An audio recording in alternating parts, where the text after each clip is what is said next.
पूर्वजों की स्मृति से मन पाता है बल, श्राद्ध से जीवन में आता सुख अटल। श्राद्ध दिवस का अर्थ है कृतज्ञता का मान, अपने कुल की छाया से होता कल भी महान। Hi everyone, welcome to the Indian taste and culture. जैसा कि आप सब जानते हैं कि श्राद्ध पक्ष चल रहे हैं। श्राद्ध पक्ष क्यों मनाया जाता है, श्राद्ध पक्ष की कथा क्या है, क्या क्या इस दिन समय करना चाहिए, क्या नहीं करना चाहिए, इसका महत्व क्या है, इन सब के बारे में हम पिछली वीडियो में बात कर चुके हैं। इस वीडियो में हम बात करेंगे कि श्राद्ध पक्ष में ऐसा कौन सा दिन है जो कि बहुत ज़्यादा महत्वपूर्ण रखता है। उस दिन के बारे में महत्व, उसकी पौराणिक कथा और वो इस साल कौन से दिन आ रहा है, इसके बारे में हम बात करेंगे। तो वो दिन माना जाता है सर्वपितृ अमावस्या। सर्वपितृ अमावस्या को 16 दिन में सबसे श्रेष्ठ माना जाता है। हर साल अश्विन मास की अमावस्या को सर्वपितृ अमावस्या या पितृपक्ष अमावस्या के रूप में मनाया जाता है। यह दिन पूरे पितृपक्ष का सबसे महत्वपूर्ण और अंतिम दिन माना जाता है। मान्यता है कि इस अवसर पर किए गए श्राद्ध और तर्पण से न केवल पितरों की आत्मा को शांति और मोक्ष मिलता है, बल्कि वे प्रसन्न होकर अपने वंशजों को आशीर्वाद भी देते हैं। इसे पितरों की विदाई का दिन भी कहा जाता है। मान्यता है कि पितृपक्ष अमावस्या के दिन ही वे तृप्त होकर पितृलोक वापस लौट जाते हैं। तो जानते हैं इस साल पितृपक्ष अमावस्या कब है। पितृपक्ष अमावस्या 21 सितंबर 2025 रविवार को मनाई जाएगी।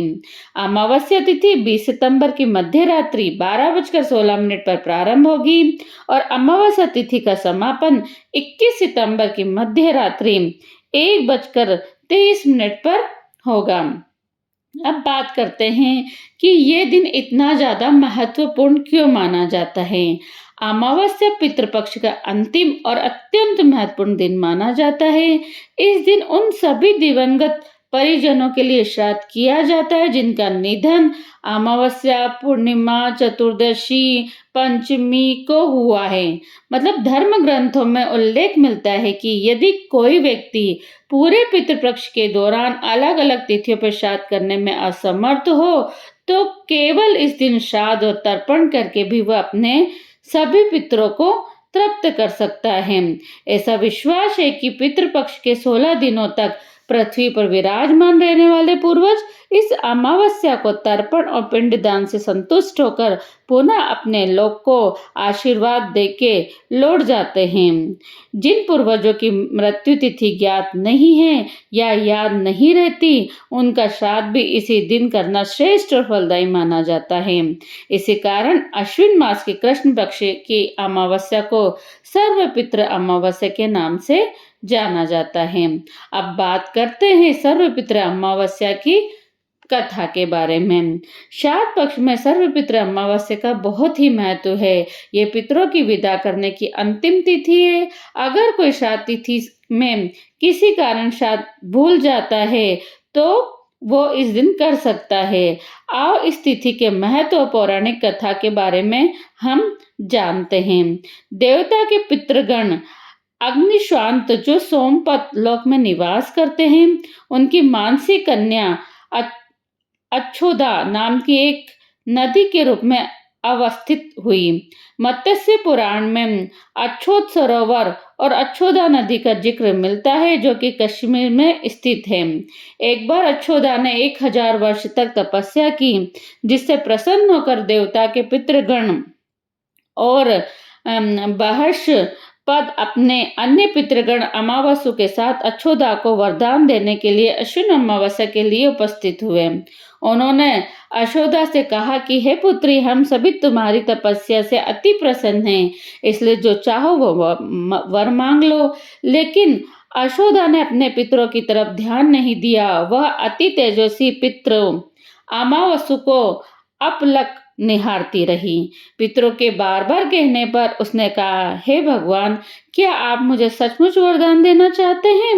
इस पर तेजस्वी पितृ अमावस्या ने कहा, हे अच्छोदा, वरदान पर तुम्हारा अधिकार सिद्ध है, इसलिए निसंकोच कहो। अच्छोदा ने कहा, भगवान, यदि आप मुझे वरदान देना ही चाहते हैं तो मैं तत्क्षण आपके साथ रमण का आनंद लेना चाहती हूँ।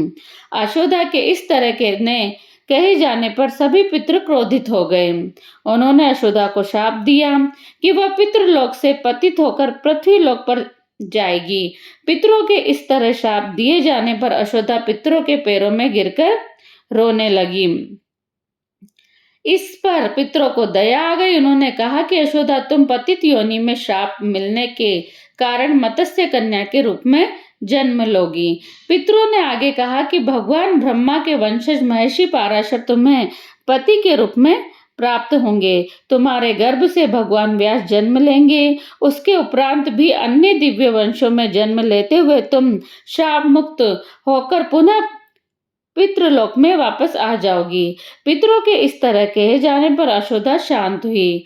अमावस्या के ब्रह्मचार्य और धैर्य की सभी पितरों ने सराहना की एवं वरदान दिया कि यह अमावस्या की तिथि अमावस्या के नाम से जानी जाएगी। जो प्राणी किसी भी दिन श्राद्ध न कर पाए वह केवल अमावस्या के दिन श्राद्ध तर्पण करके सभी बीते 14 दिनों का पुण्य प्राप्त करते हुए अपने पितरों को तृप्त कर सकता है। तभी से प्रत्येक माह के अमावस्या तिथि को सर्वाधिक महत्व दिया जाता है। यह तिथि सर्व पितृ श्राद्ध के रूप में मनाई जाती है, क्योंकि ये श्राद्ध में आती है अमावस्या, इसलिए इसे सर्वपितृ अमावस्या के नाम से जाना जाता है।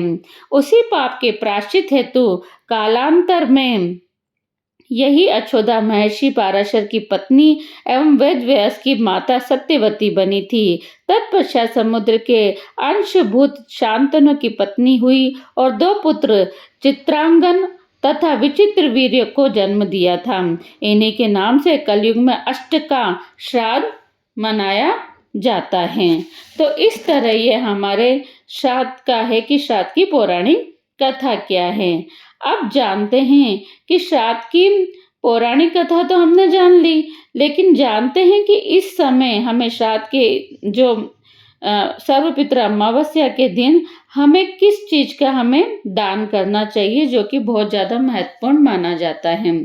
तो इस दिन आप तिल का दान, जो काले तिल होते हैं उसका दान जरूर करिए, क्योंकि जो तिल होते हैं काले तिल लेकर ही दान करने से पितरों की शांति होती है, पितरों को शांति मिलती है। घी का दान करें। पितरों को श्राद्ध में गाय के घी को अपनी सामर्थ्य के अनुसार सुपात्र ब्राह्मण को दान करना चाहिए। इस समय स्वर्ण दान करें, अन्न दान करें, वस्त्र दान करें। आप चांदी का दान भी कर सकते हैं, भूमि दान करें, कुछ नहीं तो आप गुड़ का दान करें। और सबसे ज्यादा श्रेष्ठ माना जाता है गोदान। गोदान तो हमेशा से ही सभी दानों में श्रेष्ठ माना जाता है, लेकिन श्राद्ध पक्ष की पितृ अमावस्या को गोदान हर सुख और ऐश्वर्य प्रदान करने वाला माना जाता है। गरुड़ पुराण में कहा गया है कि मृत्यु के समय जो व्यक्ति गाय की पूंछ पकड़कर गोदान करते हैं उन्हें मृत्यु के बाद वैतरणी नदी पार करने में कोई परेशानी नहीं आती है। इसलिए आप सर्वपितृ अमावस्या पे गोदान जरूर करिए। और नमक का दान भी श्रेष्ठ माना जाता है। इसके अतिरिक्त आप अपनी श्रद्धा और सामर्थ्य से अपने पितरों के पसंद के फल, बिस्तर, छाता, चप्पल, पंखा, मिट्टी का घड़ा आदि का दान भी कर सकते हैं। याद रहे, पितरों के निमित्त किया जाने वाला दान केवल ब्राह्मण को ही देना चाहिए, क्योंकि उन्हें ब्रह्म का अंश माना जाता है और उन्हीं को दी गई वस्तुओं का ही पुण्य प्राप्त होता है। तो आप जो भी दान करें वो आप ब्राह्मणों को ही दान करें। इस तरह की हमारी सर्वपितृ अमावस्या की कथा है और इसका महत्व है, और बताया गया है कि सर्वपितृ अमावस्या पे हमें क्या दान करना चाहिए और क्या नहीं। जानते हैं पितृपक्ष अमावस्या पर श्राद्ध के लाभ क्या हैं। पितृपक्ष अमावस्या के दिन श्रद्धा पूर्वक श्राद्ध और तर्पण करने का विशेष महत्व माना जाता है। इस दिन ब्राह्मणों का आदर पूर्वक भोजन कराना, दक्षिणा सहित दान देना पितरों की आत्मा को संतुष्ट करता है। धार्मिक मान्यता है कि जब वंशज अपने पूर्वजों के लिए पूरे सम्मान और निष्ठा से श्राद्ध करते हैं तो पितरों की आत्मा को शांति प्राप्त होती है। वे अपने परिवार पर कृपा बनाए रखते हैं। इसके कारण घर परिवार में सुख शांति समृद्धि आती है, धन धान्य बना रहता है, ऐश्वर्य तथा सफलता का आशीर्वाद प्राप्त होता है। शास्त्रों में वर्णन है कि जो व्यक्ति इस दिन श्रद्धापूर्वक पितरों का तर्पण करता है, उसके कुल वंश में अकाल मृत्यु, संतानों में कलह या टूटने जैसी नकारात्मक स्थितियां नहीं आती है, बल्कि परिवार में एकता, आपसी प्रेम और वंश में वृद्धि बनी रहती है। पितृदोष को दूर करने के लिए सर्वपितृ अमावस्या पर श्राद्ध करना बहुत प्रभावी माना जाता है। पितृदोष होने पर जीवन में रुकावटें आती है, जैसे काम धंधे में परेशानी, दाम्पत्य जीवन में तनाव। इस दिन पूरे विधि विधान से किया गया श्राद्ध इन बाधाओं को दूर कर देता है। सर्वपितृ अमावस्या पर श्राद्ध करने का फल किसी बड़े तीर्थ यात्रा या गंगा स्नान के बराबर माना जाता है। जो छूट गए राहों में वे भी साथ चले, श्राद्ध से हर पीढ़ी प्रेम से फिर मिले। अन्न जल और पुष्प अर्पण मन में करे स्वीकार, पितरों की कृपा से जीवन हो साकार। तो आप भी सर्वपितृ अमावस्या पे पिंडदान करिए, अपने पूर्वजों का श्राद्ध करिए और उनकी कृपा पाइए। यदि आपको ये वीडियो अच्छी लगी हो तो लाइक करिए, शेयर करिए और आप चैनल पे नए हो तो चैनल को सब्सक्राइब जरूर करिए।